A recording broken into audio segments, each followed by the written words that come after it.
Hey, it's John Henney. How you doing? I decided to come live and talk about this Rolling Stone 200 Greatest Singers of All Time list. I find these lists rather fascinating. First of all, they're not legally binding, right? But it does open a discussion. Even if you disagree, I think talking about singing and singers is a fantastic way to spend your time and your thinking time.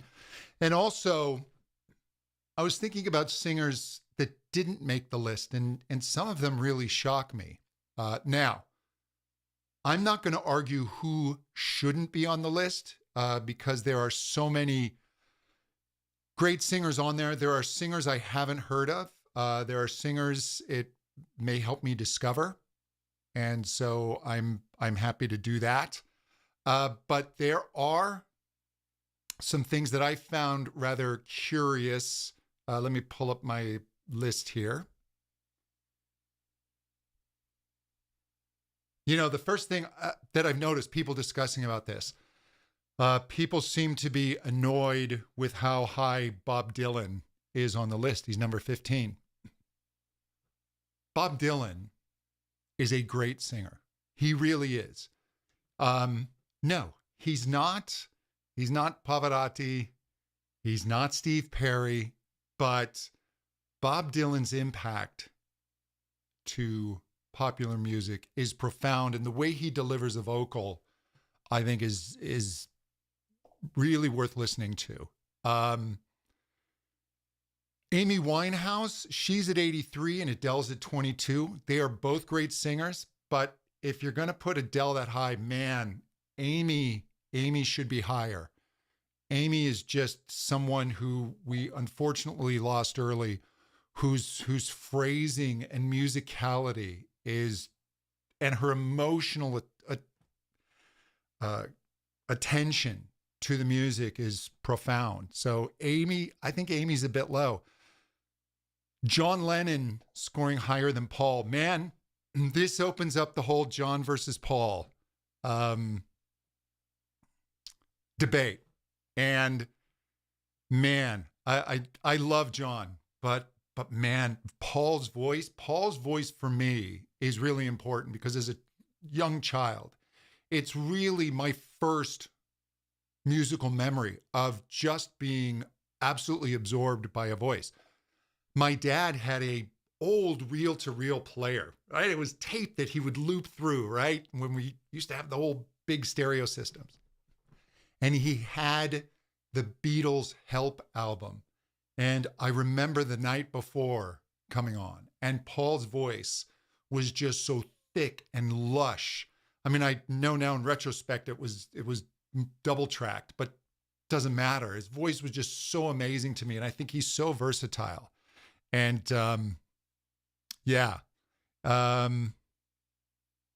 please, if your like button is transparent, please click to make it solid. Help the algorithm. Thanks, people. Love your work. Jacob Collier, yeah. Thank you. Yeah, my Jacob Collier. Jacob's someone, I don't know. He ultimately needs to be on this list at some point. I mean, there's so much more to come from him. But some of the people, Streisand at 147, you know, Barbara is so incredible. Barbara's ability to take a phrase and make something else out of it without really having to get into vocal Olympics. She can turn a note just so delicately and so deftly and subtly and just make something new out of it. I mean, she would need to be higher. But even more so, there are omissions, and the omissions are, some of them are rather mind-blowing. And yes, Celine Dion is the obvious glaring omission. I remember seeing something about Guthrie Govan, who's this brilliant guitarist from the UK. And I don't know if this is true, but they had mentioned that he doesn't have a driver's license. All this man does is play guitar. And I feel like that's Celine. all Celine has done since she was a child is sing. She is blessed with an amazing voice. She is passionate to a point where people lampoon her in a sense, but it's all legit. She's not putting anything on, and she's able to take a song and really make it her own. And I just cannot comprehend how she's not on this list. And the fact that she now is dealing with a health issue that is robbing her of her ability to sing is heartbreaking. I really am a huge fan of her voice. Other ones that really stick out to me, Tony Bennett. Tony Bennett didn't make the list. And I love seeing Frank Sinatra on there. I love that jazz singers are being represented. I know they didn't want to include classical music. I get that. But Pavarotti, one of the greatest voices of all time in the recorded era, has done enough crossover. I don't know if that would qualify him, but man, I might make an argument for him. Pink.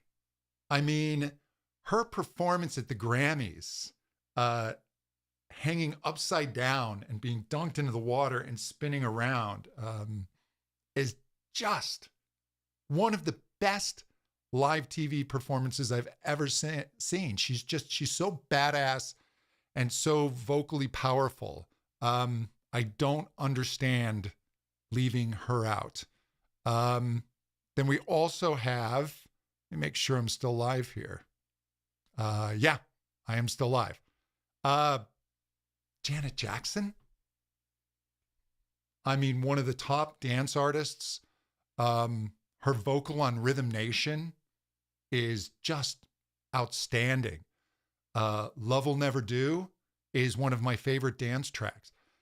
Justin Bieber, listen, Justin is a fantastically musical singer. Just his use of rhythm, he's so rhythmically precise and so in the pocket. He's so good. I think he deserves a shot on here. What about Josh Groban and Whitney Houston? So Whitney, I think, is like number 3, if I'm not mistaken. Let me see. Whitney's number 2 behind Aretha. I cannot argue that.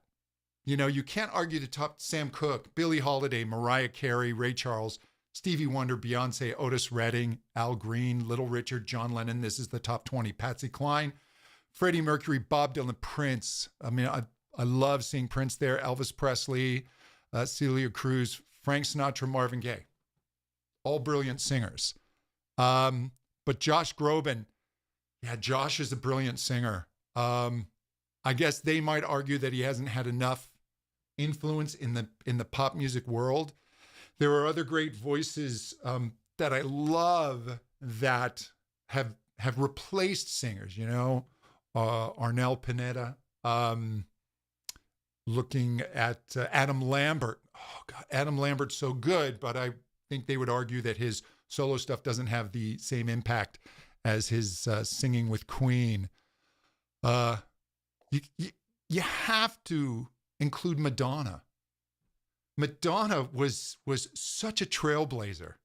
My gosh, the 80s and 90s without Madonna, you know, the when she hit in the 80s, I remember it was she and Cyndi Lauper, and the conventional wisdom at the time when they first hit was, okay, Madonna's the flash in the pan, and Cindy's going to be, you know, the huge star. And Cyndi Lauper, fantastic singer, but Madonna was just so influential. Her vocal on Ray of Light alone, Express Yourself, just brilliant vocals. Johnny Mathis, just such a beautiful voice, so smooth, so silky. I grew up with his Christmas album, just a brilliant singer. Bruno Mars, are you kidding me? Prince, I love seeing him on the list.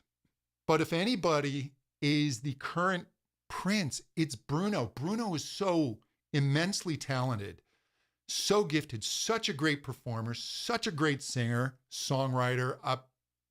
When I look at the people who are included in the list, who are all talented, and Bruno's not there, that one I don't understand.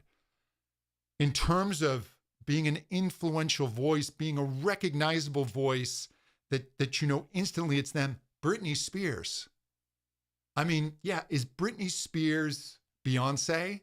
No, but Britney had such an impact and was so recognizable as a singer. I don't understand how she's not on there. Philip Bailey of Earth, Wind and Fire and his falsetto, and Maurice White. Here's Tori Kelly. Tori Kelly is so good. She is a monster singer. I actually know her voice teacher, and she studied with him since she was young, like 5 or 6 years old, still with him, Billy Purnell. And I mean, she's just a huge monster talent. Here's a giant omission for me. Sting. I mean, who has a more recognizable voice? The Police were one of the biggest bands in the world. Sting has had an immensely successful solo career. His ability to bring in jazz and world music into and make pop hits out of it is just stunning. I cannot believe that they left Sting off of that. Another one is Ann Wilson of Heart. I mean, you want to talk about one of the biggest female rock voices of all time, and really a trailblazer. I don't understand how she's not on there. And you know, this is a personal one for me. The man, Liam Gallagher from Oasis. Oasis, still an influential band. I love Oasis. I don't care what anyone says. I know musicians will try and slag them off. Brilliant band. He's a brilliant singer. He's in the mold of almost the pop version of another person I feel who was left off the list, which is John Lydon, Johnny Rotten of the Sex Pistols. That first album was an explosion. It was a seismic shift, like the Nirvana album. There are albums that happen that change music, and that first Sex Pistols album is incredible.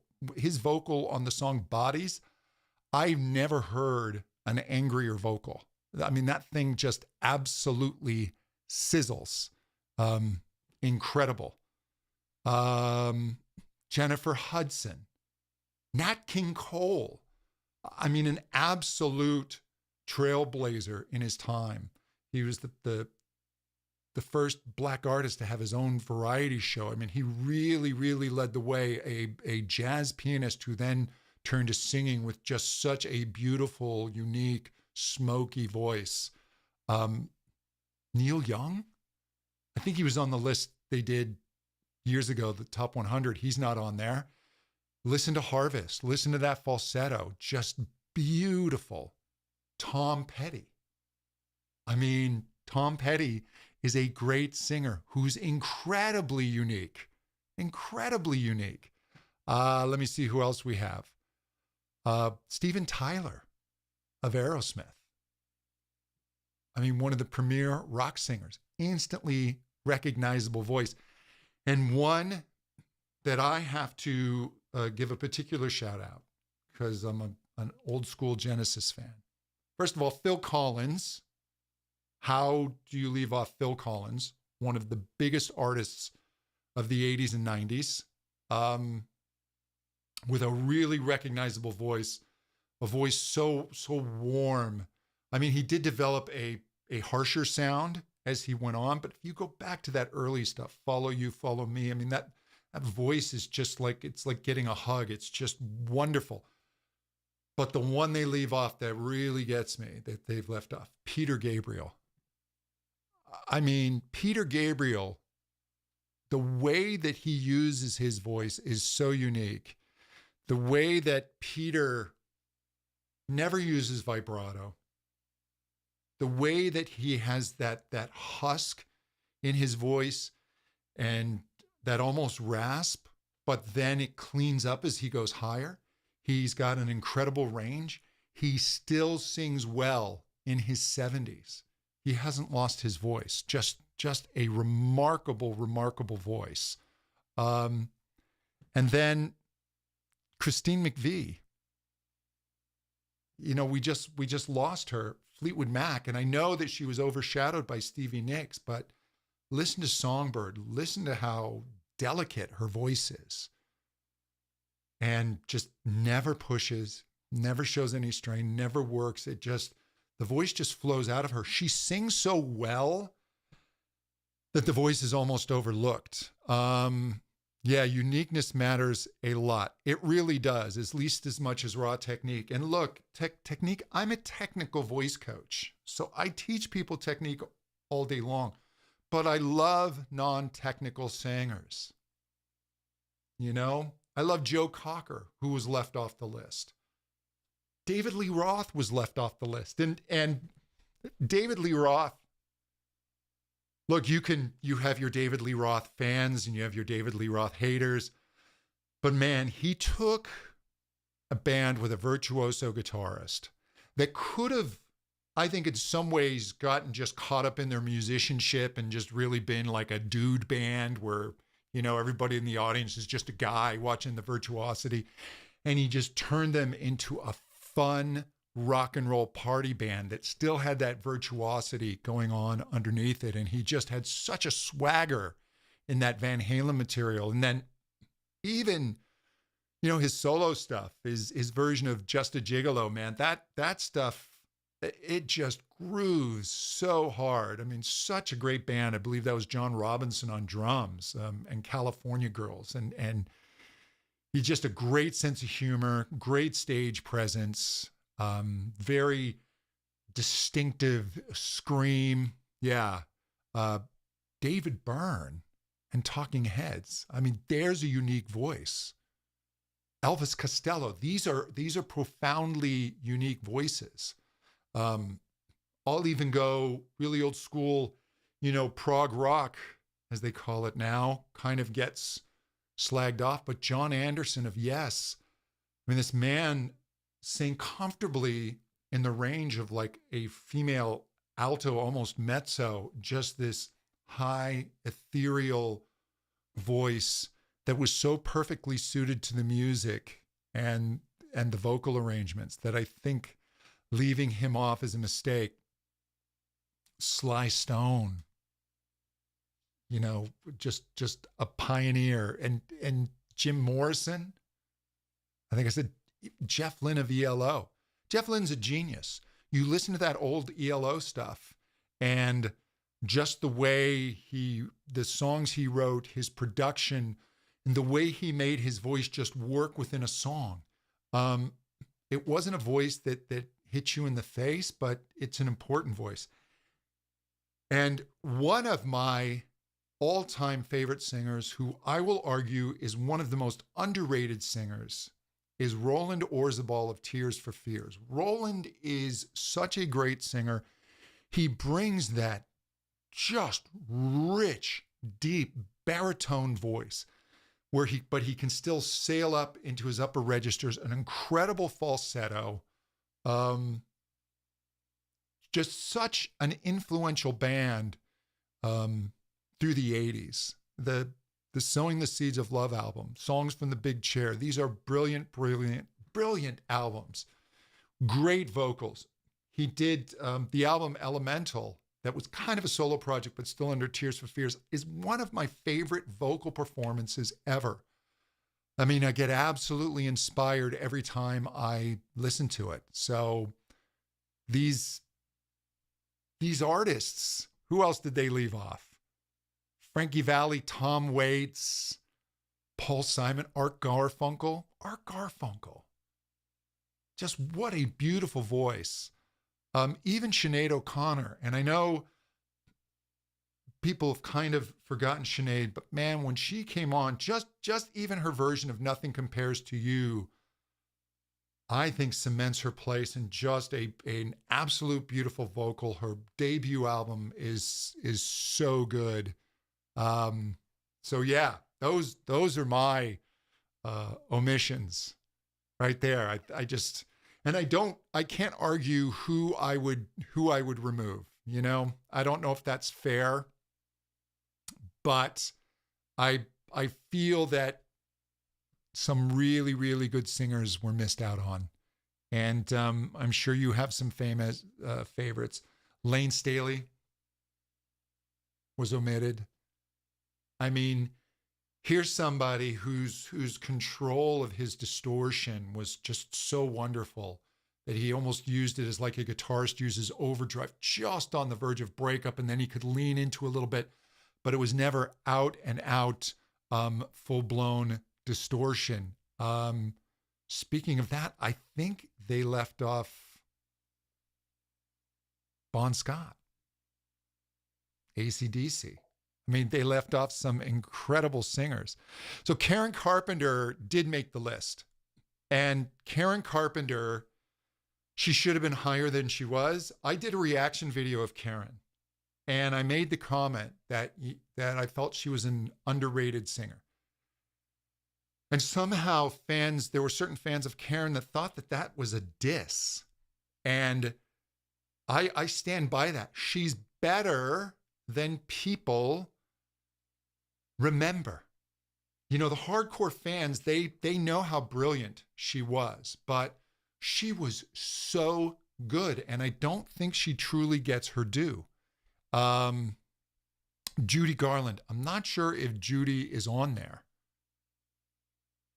Yeah, Barbara was on there. I don't think Judy was on there. I mean, look, there's lots and lots, of course, great choices. I'm so glad to see Elton John made it on there. Roger Daltrey's on there. They put Ozzy on there. Chet Baker, I love that. Donny Hathaway, Jeff Buckley, Bono, Axl Rose.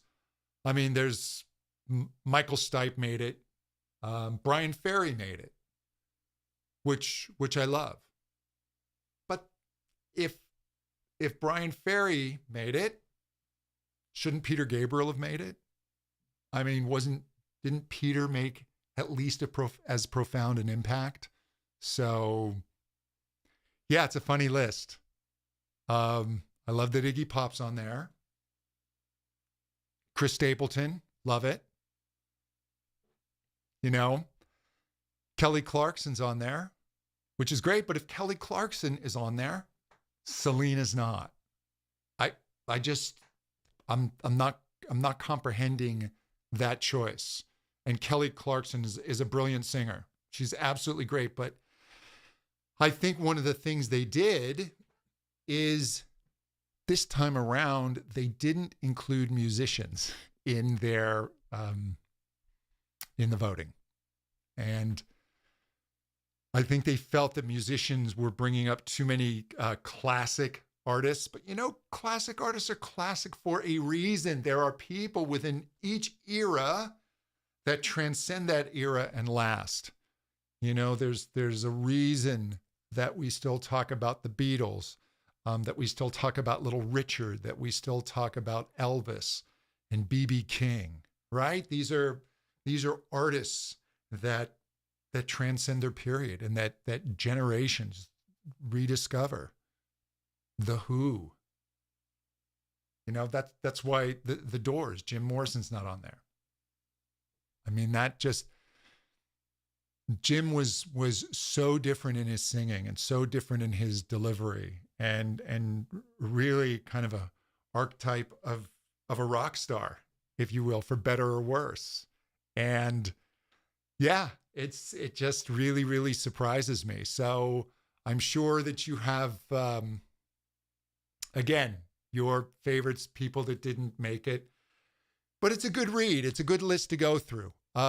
It's actually pretty interesting. And if nothing, it will have you defend your favorites. And so I think in that way, it's a good thing. Sorry, I'm looking down. I'm just controlling my little eCam here and seeing where I'm at in the live broadcast. But yeah, let me know who you feel was left off or who your favorite singer is. Let me see. Yeah, Dimash being on that list, not being on the list. You know, they made an effort where they claim they really did. You know, you've got Ofra Haza from Israel and you know, some really cool singers internationally on there. But Dimash, yeah, there's a real good argument to be made for him because I don't know of any singer that has his profound ability and the gift of his particular instrument. It really struck me. I used to play the drums, and drums was my first instrument. I played professionally when I was younger. The other night I was watching on YouTube some old Tonight Show performances with Buddy Rich. And, you know, Buddy Rich, I'm just watching his left hand, and just his left hand alone as he's driving the band is so fast. You know, it's almost like a, you know, the speed of someone's two hands Buddy's got with one hand. And it's like, you know, he was born, had to be, with extra fast twitch muscle. There's something going on there genetically that I, and no other drummer I can currently think of, just didn't have, not in Buddy's way. And Dimash is on that level where there's just something going on. He was blessed vocally in such a way that most singers are not going to be able to do what he does. I don't care how much you work at it. So yeah, there's an argument for him to be put on the list. So, hey, I want to thank you for watching. It's fun to talk about this stuff. Did Roy Orbison make the list? You know what? That's a good question. Let me see this. I believe he did. Yeah, he did. He's number 71. Because I would have gone bonkers if he hadn't made the list. You know, another great, Robert Plant's on the list at 63. George Michael, love George Michael. He's a 62. Kate Bush, Brian Wilson, thank goodness he was on there. Yeah, Brian Wilson, what the voice teacher I was studying with, Brian Wilson would have his lesson after me. It was very interesting. And I tried to fanboy on him and tell him how brilliant he was, but I don't think he needed to hear it from me. Let me see. Let me see if Rod Stewart made it. Yeah, Rod Stewart's at 49. I met him at my voice lesson as well. Kurt Cobain, absolutely Tom York, Luther Vandross, you know, so then you can get into arguing at what position your favorite singer was and should they have been higher or lower. And then the ones that seem too low for me, again, Barbra Streisand at 147 is a little too low for me. Who else is really? It was Amy Winehouse. I think she's in like the 100s, and she should absolutely be higher. So you can get into that. And again, the Paul versus John, I can see where people prefer John's voice over Paul, but man, Paul is just such a great singer to me. He's so good. So yeah, I appreciate. Yeah, So Young. She's just so world class. I think she just hasn't made enough of an impression here in the US for people to be aware of her. She is I just recorded another reaction video of So Young.